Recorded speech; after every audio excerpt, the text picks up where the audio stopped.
Radio Publique Africaine.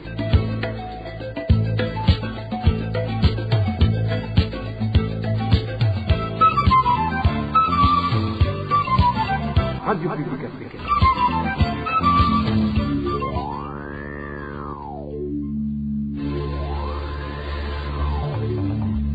C'est le moment de suivre le journal parlé en français. À la présentation, Émile Nivasumbo. Nous sommes le 30 août 2021, c'est la journée internationale des victimes des disparitions forcées au Burundi. Le FOCODE a dénombré plus de 250 personnes portées disparues depuis 2015. Analyse et témoignages à suivre au cours du journal. Nous allons également évoquer ces militaires démobilisés, handicapés de guerre, qui réclament les titres de propriété des maisons leur accordés il y a environ 8 ans.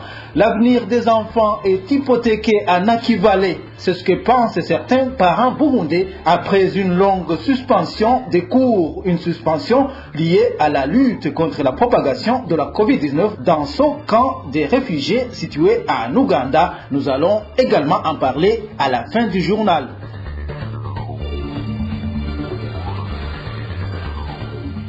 Bienvenue dans le journal de la radio publique africaine. Commençons par la page politique. Le chef de l'État aurait dû sanctionner administrativement le membre de son cabinet accusé de lui avoir volé le sceau et d'imiter sa signature avant de le poursuivre en justice. Réaction de Frédéric Bambougui-Nyumvira, ancien vice-président de la République, qui rappelle également au numéro 1 burundais le pouvoir souverain des juges d'apprécier les faits. En réalité, quand un tel acte se produit, notre humble avis, c'est que le président de la République avait lui-même la possibilité de le punir administrativement, allant jusqu'à le chasser parce qu'il a été nommé par décret, et par conséquent, il pouvait le remplacer, nommer quelqu'un d'autre par décret. Donc ça ne pouvait faire intervenir aucun cadre juridique quelque part. Maintenant, si le président n'est pas satisfait et qu'il tient absolument à ce qu'il soit introduit devant la justice, ça a été fait, mais en réalité, un magistrat fonctionne comment? Quand il est nommé, il a son outil de travail qui s'appelle un code. Quand il le lit, il y a des articles et il lui est présenté un fait, il analyse ce fait et lit dans ce code s'il y a une correspondance entre le code et le crime commis. C'est en fonction de ce qui est écrit qu'il peut dire, voilà, il y a plusieurs articles, par exemple, qui peuvent correspondre à ce crime commis. Il lui appartient de choisir la sanction qui convient. C'est ça aussi sa force, c'est sa propriété. Mais dès lors qu'il décide ainsi, il n'appartient à personne, même le président de la République, de dire que la justice a été mal rendue. Non, il n'a pas le droit. Et au lieu d'aller jusque-là, le président de la République, comme je l'ai déjà dit, il aurait pu juste en arrêter là, décider administrativement jusqu'à renvoyer ce conseiller ordinaire ou principal par un simple décret parce qu'il a amené comme cela. Mais sinon, cette façon de passer par le public, chercher à ce que le public le sache comme si c'est lui qui devrait décider, je crois que ça ne va pas aider la justice à changer d'attitude. Frédéric Bambougui-Nyumvira, c'est l'ancien vice-président de la République du Burundi. Je vous le disais dans le sommaire, le 30 août de chaque année, le monde entier célèbre la journée internationale des victimes des disparitions forcées. Pour les Nations Unies, les disparitions forcées font souvent partie d'une stratégie pour faire régner la terreur. Le sentiment d'insécurité résultant de cette pratique, selon l'ONU, touche non seulement les proches de la personne disparue, mais aussi leur communauté et l'ensemble de la société. Pour cette organisation, alors que de telles pratiques étaient très répandues au sein des dictatures militaires, les disparitions forcées sont aujourd'hui perpétrées dans de complexes situations de conflits internes, en particulier en tant que moyen de répression des opposants politiques. Au Burundi, la pratique d'enlèvement est une triste réalité. Depuis 2015, plus de 250 personnes ont été victimes d'enlèvement. C'est du moins ce qui ressort de la déclaration de l'organisation FOCODE. Le Forum pour la conscience et le développement pointe du doigt la police présidentielle et la documentation militaire. Le président du FOCODE, Pacifique Nininaazwe, dit qu'il va envoyer au chef de l'État la liste des personnes victimes de disparitions forcées.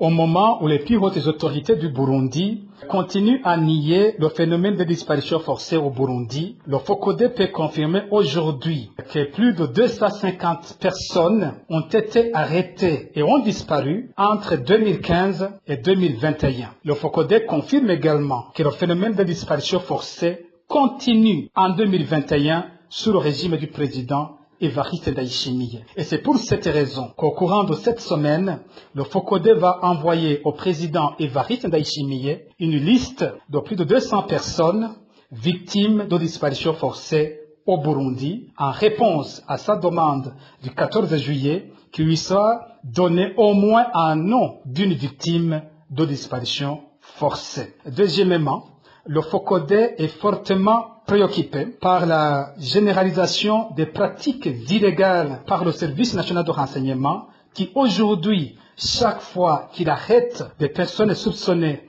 d'avoir commis des crimes, il y passe par des kidnappings. Et cela a pour conséquence que le Service national de renseignement a le choix de décider qui il va présenter à la justice burundaise, au parquet, et ainsi reconnaître que c'est le SNR qui l'avait arrêté, et qui il va continuer à détenir secrètement ou même le tuer, et ainsi continuer à nier qu'il avait arrêté cette personne. Ces pratiques doivent être arrêtées.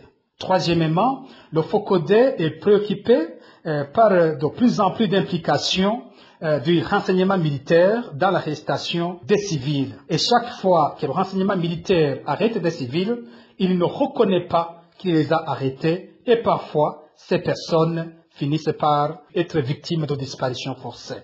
Sur le même sujet, le FOCODE dénonce ce qu'il qualifie de comportement irresponsable de la Commission nationale des droits de l'homme. Cette dernière a, en 2020, déclaré qu'il n'y a jamais eu de disparition forcée au Burundi selon le FOCODE. Le Forum pour la conscience et le développement demande à la communauté internationale de soutenir le renouvellement du mandat de la commission d'enquête des Nations Unies sur le Burundi. Encore une fois, Pacifique Nininaazwe, c'est le président du FOCODE.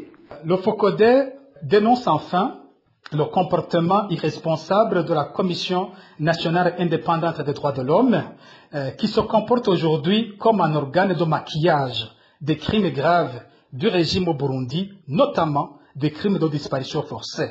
La CNDH a déclaré en 2020 qu'elle n'avait constaté aucun cas de disparition forcée, alors que c'est l'une des années où le nombre de disparitions forcées est très élevé. Et c'est pour cette raison que nous lançons un appel à la communauté internationale de renouveler en septembre prochain le mandat de la commission d'enquête des Nations Unies sur le Burundi, et tout au moins, s'il ne renouvelle pas le mandat de la COI Burundi, mais tout au moins de mettre en place un autre organe avec les mêmes pouvoirs. Enfin, nous lançons un appel de solidarité aux familles des victimes de disparition forcée et surtout dans les cas où la victime était le chef d'une famille. Différentes institutions, dont le ministère de l'Intérieur et de la Sécurité publique, la CNIDH ainsi que le président de la République, nient l'existence des disparitions forcées au Burundi. Sylvestre Nyandwi, le procureur général de la République, a au moins signalé quelques cas de disparition imputés selon lui aux inconnus en tenue des forces de l'ordre ou de sécurité. Comment se sentent les familles des personnes qui ont été portées disparues? Nous avons parlé à certaines d'entre elles. Elles vivent dans le chagrin et l'angoisse après une longue période d'attente des leurs. Ces familles demandent au gouvernement et à la justice de les aider pour retrouver les leurs ou faire le deuil. Si les leurs ne sont plus vivants, suivez certains membres des familles des victimes. umuryango wacu turi mu gahinda gakomeye cyane Dans notre famille, c'est l'angoisse. Nous avons perdu les traces de 2 membres de la famille. C'étaient des frères. Le premier, c'est Nahimana Nestor, envoyé de la zone Lukecho, commune Busiga, Angodi. C'était en 2018. Jusqu'à aujourd'hui, on n'a aucune nouvelle de lui. Le deuxième est Jean-Pierre. Lui a été arrêté dans la ville de Bujumbura à l'endroit appelé Kotebu en 2020. Nous ignorons également le sort qui lui a été réservé. Nous demandons à la justice de nous aider à retrouver les nôtres 3 ans après la disparition du premier.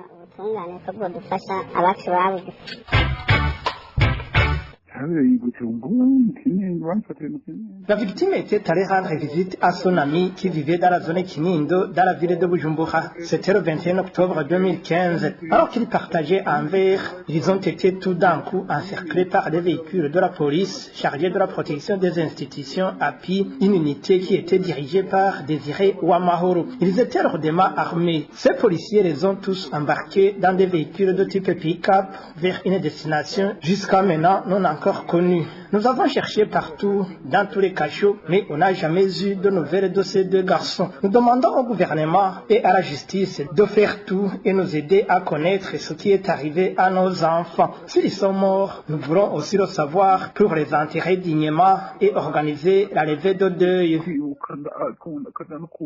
Parlons à présent du bilan hebdomadaire de la RPA sur la sécurité. 6 assassinats ont été signalés au cours de la semaine écoulée.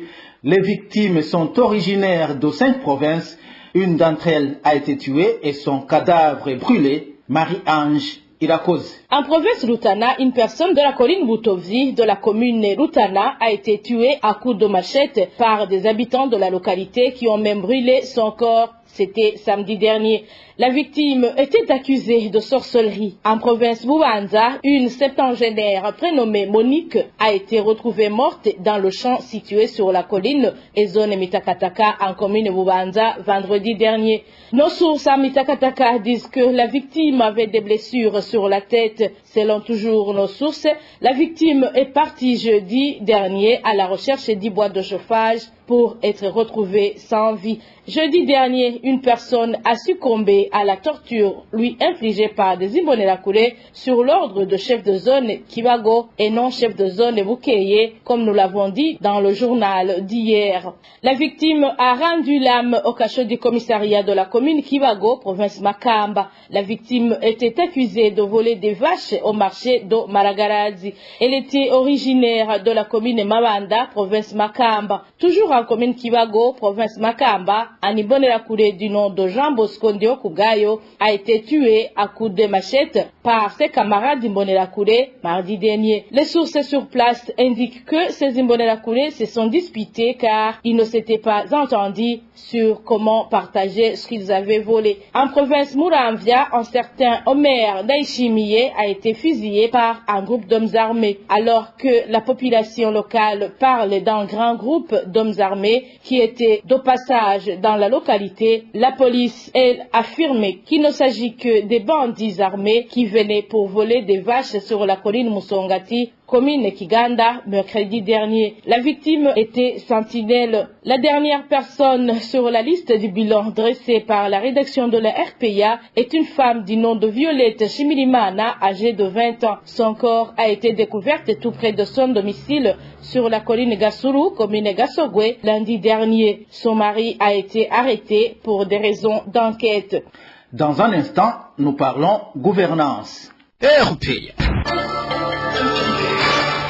Les démobilisés handicapés de guerre réclament les titres de propriété des maisons qui leur ont été construites par le gouvernement du Burundi il y a de cela 8 ans.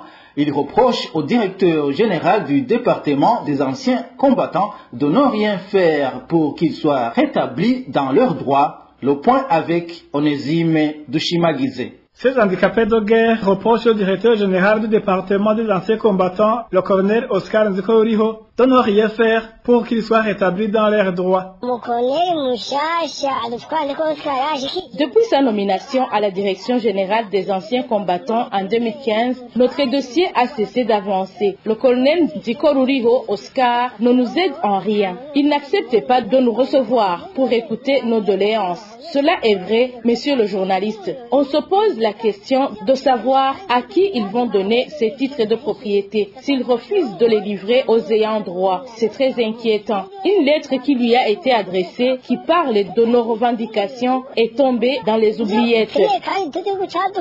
À part qu'il met peu d'importance aux doléances des sujets dont il est responsable, le colonel Oscar Ndikoruriho est également reproché de lancer des mots choquants aux personnes qui parviennent à le côtoyer.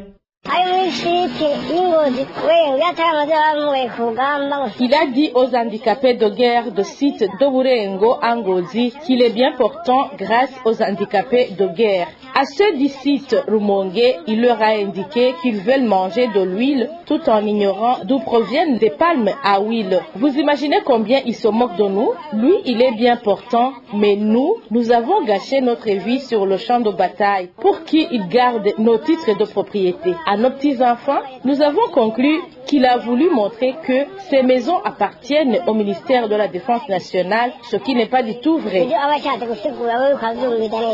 Ces handicapés de guerre qui réclament les titres de propriété des maisons qui leur ont été construites par la Banque mondiale en collaboration avec le gouvernement du Burundi sont des militaires de l'ancienne armée ex-FAB et des anciens combattants des partis et mouvements politiques armés PMP. La rédaction de la RPA a essayé de joindre le colonel Foibe Viereke, porte-parole de l'armée burundaise, pour de plus amples éclaircissements à ce sujet, sans y parvenir. Toujours en page gouvernance, les habitants de la commune Buraza de la province Gitega déplorent que les dépôts des candidatures au poste d'enseignants ont été émaillés d'irrégularités. Seuls les dossiers des anciens bénévoles ont été reçus. Pourtant, nulle part dans le dossier d'appel d'offres, avoir été bénévole n'est présenté comme une condition exigée. Les détails avec Eloge Kwizera. Dans différentes provinces du Burundi, ceux qui veulent embrasser la carrière d'enseignant répondent à l'appel d'offres d'emploi en déposant les dossiers de candidature. En commune Buraza, cette activité de dépôt des dossiers des candidats a débuté mardi pour se terminer jeudi de la semaine dernière. Une activité que les habitants de cette commune affirment avoir été entachée d'irrégularité car, ajoute-t-il, seuls les dossiers de ceux qui étaient des bénévoles ont été reçus. Cet habitat témoigne. Nous, on nous a dit que seuls les dossiers des anciens bénévoles sont recevables. Ça nous a déplu. Partout dénoncent nos sources, la preuve d'avoir été bénévole ou pas n'était pas une condition, mais plutôt une information amassonnée dans le dossier. Chez nous, en commune Buraza, on demandait un dossier composé de diplôme, attestation de résidence et un certificat qui prouve que tu as été bénévole. Mais ce certificat de bénévolat n'était pas une pièce obligatoire pour que le dossier soit reçu.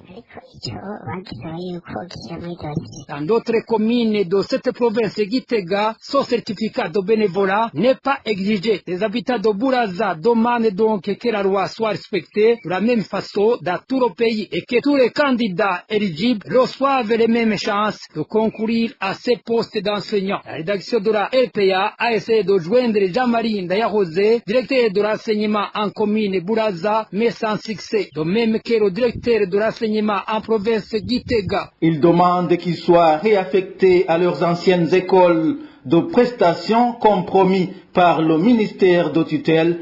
Redéployés dans d'autres provinces depuis déjà 2 ans, les enseignants de différentes écoles fondamentales de la mairie de Bujumbura disent éprouver de grandes difficultés à accomplir leur travail loin de leur famille. Les détails avec Elvis Nyamwongere. Élément.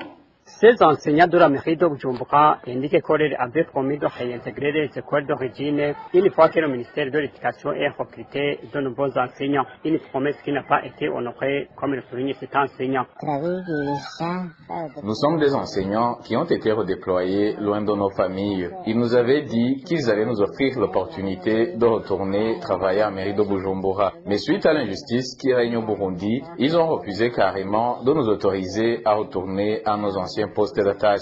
Nous demandons que vous plaidiez à notre faveur. Ici, nous payons 3 000 francs burundais par jour pour le déplacement. Mais il ne cesse de recruter des jeunes qui sont engagés là où nous étions affectés à l'avance. Il s'agit de l'injustice.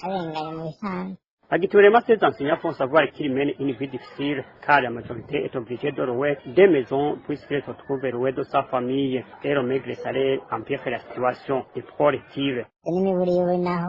Même s'ils banalisent notre situation, ils devraient réagir compte tenu de nos petits salaires et ainsi nous affecter non loin du lieu de travail et de nos familles. À cela s'ajoute la double ration journalière. Il faut que les concernés fassent quelque chose.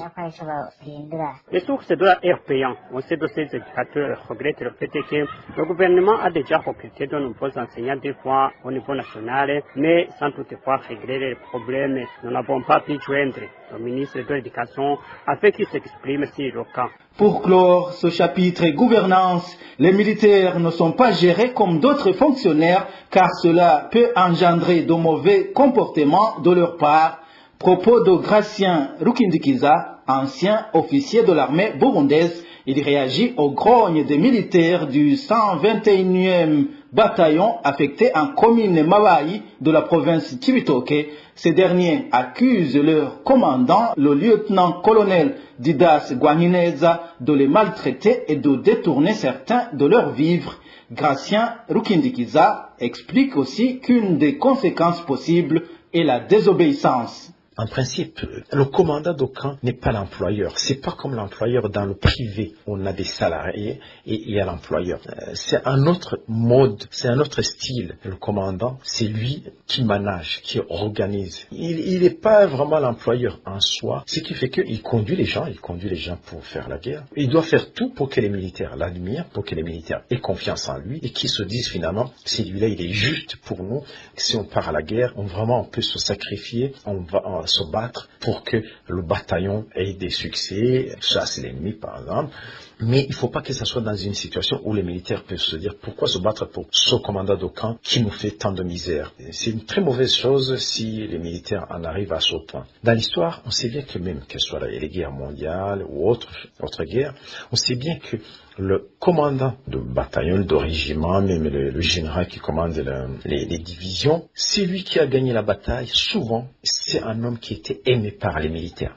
C'est un homme qui faisait du bien. Tous les commandants qui étaient des sanguinaires ou des gens qui maltraitaient les militaires, qui les insultaient, ce sont des commandants qui ont perdu la guerre parce que les militaires n'ont pas voulu se sacrifier, n'ont pas voulu faire la guerre pour eux. Ce qui fait qu'il y a vraiment cette notion d'être solidaire, la notion d'être unis, qu'il n'y ait pas de problèmes d'injustice, de mépris, surtout quand on est dans une même unité. Ça s'est fait dans le passé au Burundi où on a vu même les hommes de troupes, ils ont eu une certaine ascendance, en certains moments ils ont eu la responsabilité, je dirais même quelques instants, ils étaient presque, je dirais pas à la commande du pays, mais les officiers n'avaient plus de parole. Donc ce qui fait que il faut changer l'approche, le commandement. Parlons coopération à présent. L'Union africaine envisage la reconfiguration de l'AMISOM pour poursuivre son mandat en Somalie jusqu'en 2027.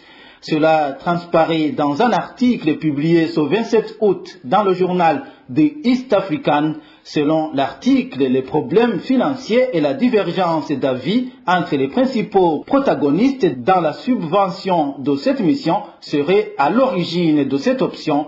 Les détails avec Eloge Divin Remesha. Au milieu des problèmes de financement, l'Union africaine compte déployer une force reconfigurée de maintien de la paix de l'organe continental en Somalie pour une période proposée de 5 ans. Selon le journal de East African, cette décision a été prise suite aux réductions de financement par l'Union européenne depuis 2016. Cet organisme européen a réduit son soutien financier de 20% et lors de la prochaine mission, il a annoncé des coupes de 10% par an. Au début de cette année 2021, l'Union européenne a également mis en place de nouveaux outils financiers dans l'objectif de contourner l'Union africaine pour payer directement les initiatives militaires nationales et sous-régionales. La reconfiguration de la MISOM est donc l'option que l'Union africaine a choisie parmi les 4 que le rapport de son équipe d'évaluation indépendante avait proposé pour l'avenir de la mission. La première option, qui concernait la création d'une force hybride entre l'ONU et l'Union africaine, a été rejetée par le Conseil de de paix et de sécurité de l'Union africaine. Le motif de cette décision est que cela constituerait un obstacle à la résolution de la fragmentation du soutien. Les deux autres options consistaient d'une part à déployer une force régionale, à savoir les forces en attente de l'Afrique de l'Est, et d'autre part à ce que la MISOM quitte la Somalie. Le rapport de l'équipe d'évaluation de l'Union africaine indique que le mandat principal de la force reconfigurée sera de renforcer la capacité des forces de sécurité somaliennes à assumer leurs responsabilités en matière de sécurité. Une mission qui consistera donc à la formation, l'encadrement et la restructuration des forces locales par la MISOM. Même si la force reconfigurée n'a pas encore été définie, certains pays fournisseurs de contingents ont déjà déclaré que leurs armées maintiendraient leur présence dans ce pays de la Corne de l'Afrique.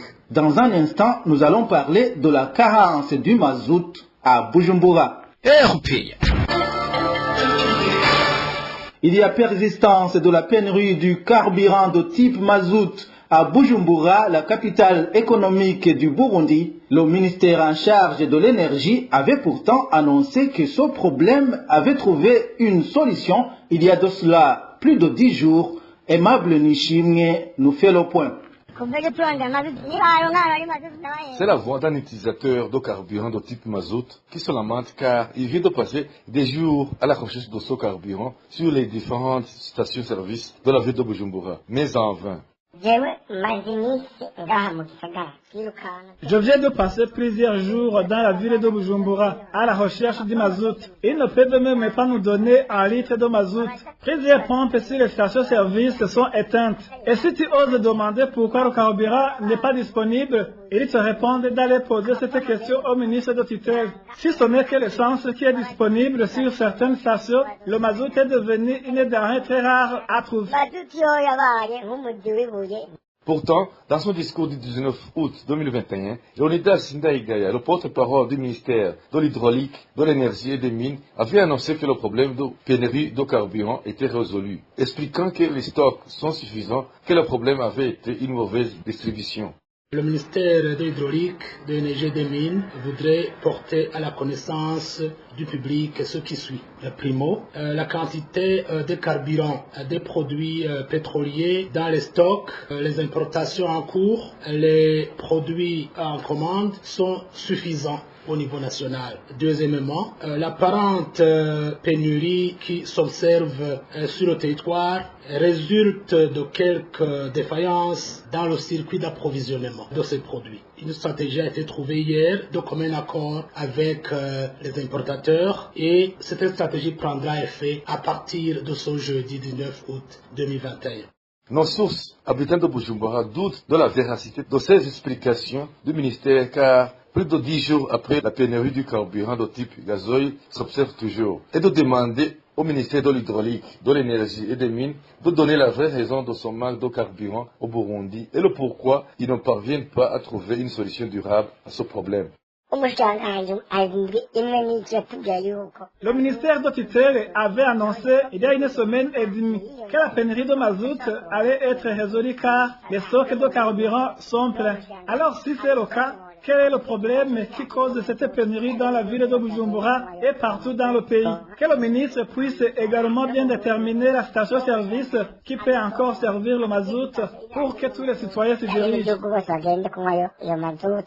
À ce propos, la rédaction de la RPA n'a pas pu joindre le ministère en charge de l'énergie pour qu'il s'exprime dessus. Toujours en page société, les commerçants qui traversent les frontières burundo-congolaises et burundo-tanzaniennes plaident pour la diminution des frais des tests de dépistage de Covid-19 du côté burundais. Ces commerçants indiquent que leurs activités sont sévèrement affectées par ces frais élevés de dépistage. Les détails avec Eric Nyonzima. Les commerçants en provenance du Burundi se dirigeant vers la République démocratique du Congo et se faisant chemin inverse convergent à dire que les frais leur exigés pour dépistage du coronavirus à la frontière du côté du Burundi sont élevés. Comme l'indique le journal de Citizen, les commerçants de la RDC payent $30 chaque fois qu'ils viennent au Burundi et les Burundais payent 15 000 francs burundais, équivalent de $5.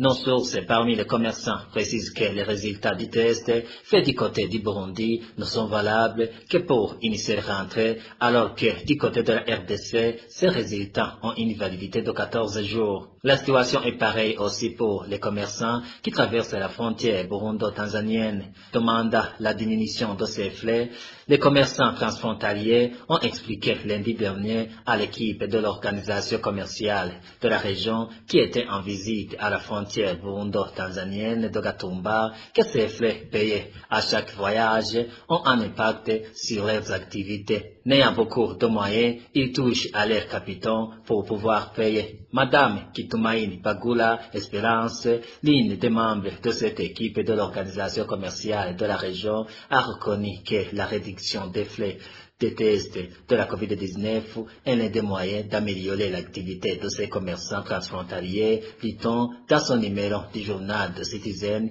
paru vendredi dernier. Terminons ce journal en nous rendant en Ouganda, où les enfants réfugiés au camp de Nakivale viennent de passer une longue période sans aller à l'école suite aux mesures de lutte contre la COVID-19. Les parents burundais sont préoccupés par l'avenir de leurs enfants. Les détails avec Francine Maoro. Depuis l'apparition de la pandémie COVID-19, les élèves du camp de Nakivale ne vont pas à l'école. Une situation qui touche tous les enfants ougandais. Les parents burundais réfugiés d'Asoka indiquent que depuis les 2 années scolaires que ces élèves restent à la maison, le suivi devient de plus en plus difficile et manque d'occupation. Ceux qui ont des moyens cherchent des enseignants qui assurent le suivi de leurs enfants à la maison, ce qui n'est pas pourtant pas possible pour tous les parents. C'est dommage de rester avec l'enfant à la maison. Il ne va pas labourer un champ, il ne va pas chercher du bois de chauffage, il n'a pas de quoi faire, si ce n'est que la lessive et la cuisine. Mais cela ne peut pas l'occuper pendant toute la journée. Les enfants passent tout leur temps à déambuler, leur éducation devient difficile. Ce n'est pas vraiment facile, sauf pour ceux qui ont des moyens pour payer des cours à la maison. Sinon, ils n'ont pas d'occupation qui pourrait les priver du vagabondage. Les conséquences qui découlent de cette situation sont très multiples, soulignent les parents. Ici, l'on citera les cas de grossesse non désirée.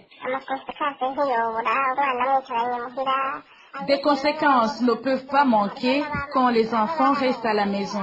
Chez les filles, c'est le pire. Les unes se sont mariées et d'autres ont des grossesses non désirées. Les choses ont changé par rapport à leur éducation et discipline. Ces enfants passent leur temps à vagabonder. Les enfants issus des familles qui ont plus de moyens suivent des cours en ligne. Voilà, c'est par ici que nous mettons un point final au journal du 30 août 2021. Merci à vous tous qui nous avez suivis. Emile Nibasumba, j'étais à la présentation. Au revoir.